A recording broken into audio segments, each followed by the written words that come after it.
तिने भाग घेतलेला. जे नियम आहेत, जे 8 नियम आहेत, ते असं आहे की एक जरी कमी असला किंवा पॉईंट्स कमी पडले तर तुम्हाला ते बक्षीस मिळणार नाही. पण मी इथे आल्यावर मला असं कळलं की 8 काय 16 पॉईंट्स जास्तच आहे.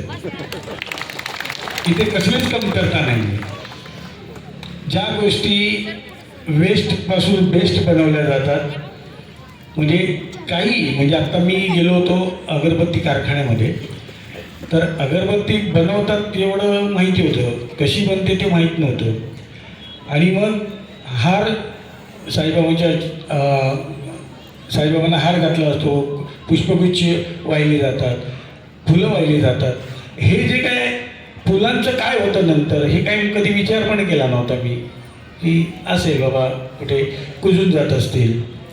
पण इथे आल्यावर कळलं की प्रत्येक गोष्टीचा विचार केला जातो. म्हणजे फुलांचा हार जो आहे, हाराची जी काही फुलं आहेत त्याचासुद्धा, त्या हाराच्या धाग्याचासुद्धा, आणि सगळं म्हणजे त्याची पावडरचं सुद्धा काय केलं जातं. म्हणजे एकतर अगरबत्ती बनवली जाते, नंतर तेल काढलं जातं, जो धागा आहे त्याच्यापासून पेन्सिल बनवली जाते.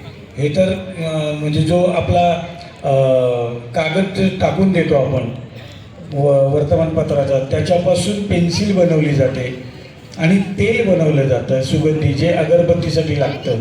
आणि उत्तम रोजगार उपलब्ध करून दिला आहे महिलांसाठी. हा मला एवढा मोठ्या प्रमाणातला रोजगार कुठेच बघायला मिळाला नाही आतापर्यंत. त्यामुळे तुम्ही कधीच जिंकलात त्या स्पर्धेत उतरायची खरंच ताई म्हणाल तशी गरज नाही आहे, स्पर्धेसाठी केलेलं नाही आहे.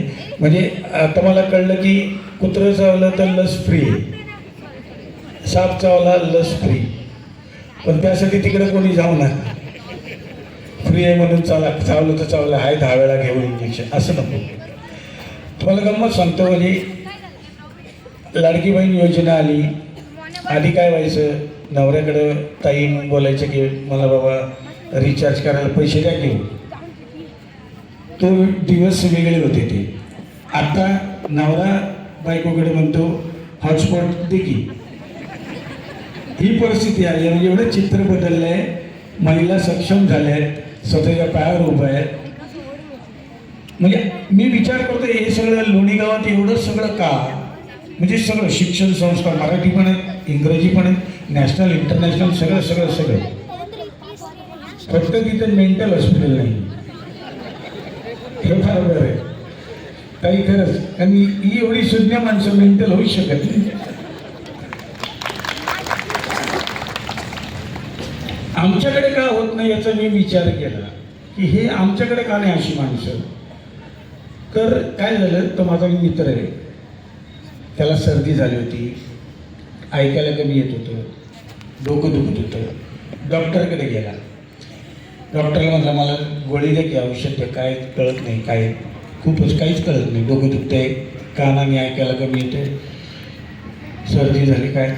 डॉक्टर म्हणाले तुम्ही वाफ घ्या, वाफ. ह्याला ऐकायला कमी येत होतं. हा घरी गेला, बायकोने विचारलं काय म्हणाले डॉक्टर, ते म्हणाले हाफ घ्या. सगळा गोंधळ तिकडे. हां, म्हणजे आता काय खरंच एकदम सुसंस्कृत सगळ्या लोक असतात आपल्याकडे, तसं हे गाव आहे. म्हणजे इथे ही घटना होणार नाही बघा. म्हणजे मी असं एक एक्झाम्पल सांगतो तुम्हाला. माझं नाव भालचंद्र पांडुरंग कदम आणि माझ्या मुलाचं नाव आराध्य भालचंद्र कदम. तर मुलाने शिकवलं, मोठं केलं, शिक्षण चांगल्या पद्धतीचं घेतलं. तो मुंबईला गेला, तिथे त्यांनी फ्लॅट घेतला, मस्त लग्न वगैरे करून फ्लॅट वगैरे घेतला. मला बोलवलं, या बाबा गृहप्रवेश, मस्त उद्घाटन झालं, बघितलं, म्हटलं छान पोरा, जे मी नाही करू शकलो ते तू केलंस. नंतर शेजारचे काकासुद्धा आले बघायला घर, ते फ्लॅट. काकाने सगळं घर बघितलं, माझं अभिनंदन केलं, घराच्या बाहेर आले. त्या घराच्या बाहेरच्या पाटीवर आराध्य कदम हे नाव होतं, भालचंद्र नव्हतं. ते काका म्हणाले वा बरं बापाचं नाव काढलंस. असं तुमच्याकडे तर होणार नाही, कारण तुम्ही सुज्ञ आहात. आणि खरंच ही सुज्ञ लोक, ही एकोप्याने वावरणारी लोक, एकत्र राहणारी, एकत्र विचार करणारी, आपल्या गावासाठी विचार करणारी लोक फार कमी आहेत. आणि ही मला आज इथे लोणीमध्ये बघायला मिळाली, त्याबद्दल तुमचे आभार. आणि या स्पर्धेत उतरल्याबद्दल बक्षीस तुम्हालाच मिळणार हे शाही चरणी मी प्रार्थना करतो आणि तुम्हाला बक्षीस मिळो. एवढं बोलून मी माझे 2 शब्द संपवतो. धन्यवाद.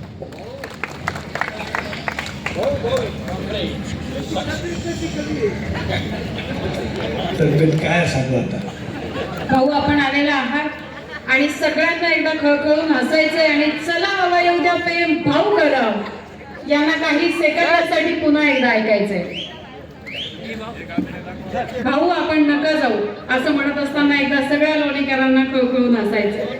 एकदा जोरदार टाळ्यांनी सगळे त्यांचं अभिनंदन करत आहोत.